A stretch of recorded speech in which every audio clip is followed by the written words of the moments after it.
The 10th Annual Diplomats Ball of the Institute of International Education is a celebration of citizen diplomacy that builds international statesmanship and global understanding through face-to-face relationships.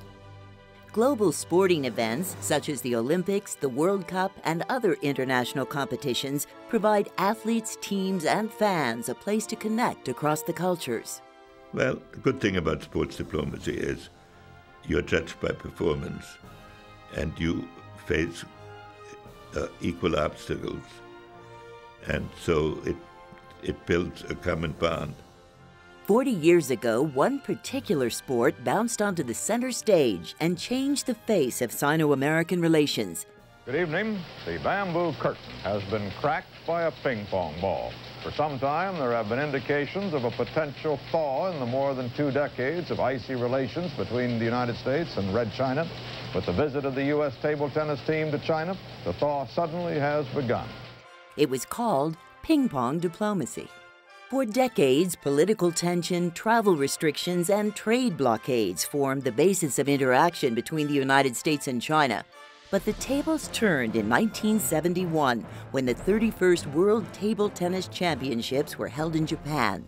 It was here that the American and Chinese table tennis delegations met for the first time. Soon after the Games, Chairman Mao invited the American players to China with approval from President Richard Nixon. No ping pong team in world history has had so much attention as the American team now in China. On April 10, 1971, the U.S. delegation stepped across a bridge from Hong Kong to the Chinese mainland and became the first group of Americans allowed into China since 1949. During the day, the Americans had a lunch of sweet and sour carp, meat dumplings, North China steamed bread, rice, fried prawns, cold meat, pork, vegetables, and Chinese soda pop, whatever that is. These ping-pong diplomats toured China, played exhibition matches, and interacted with Chinese citizens, all the while setting the stage for a new era in U.S.-China diplomacy. We got a lot of credit for it, which we didn't deserve, because the ping-pong diplomacy was an attempt successful by the Chinese to get around the diplomacy we were conducting. We were dealing with the Chinese in secret channels, and they may have thought that things were moving too slowly.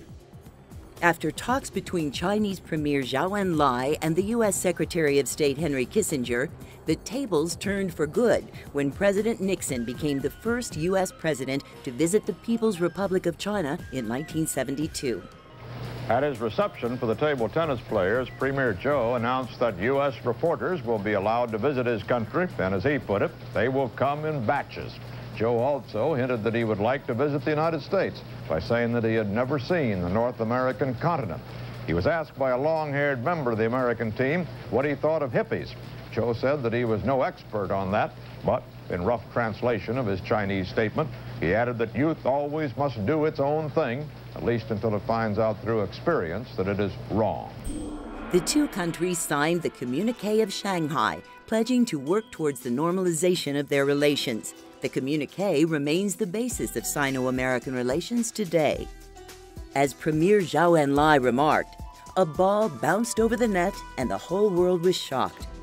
Ping-pong diplomacy sparked a renewed relationship between the United States and China, demonstrating the power of sports in building world understanding and international diplomacy. I'm sorry I can't be with you tonight to celebrate the 10th Diplomats Ball and also the 40th anniversary of ping-pong diplomacy. It means a lot to me that the evening honors my friend Bill Hibble, as well as the Western Union Foundation. The ping-pong diplomacy was a major event in the history of the impact of sports on foreign policy, and I am happy that the Diplomats Ball is using it as an occasion for this important celebration.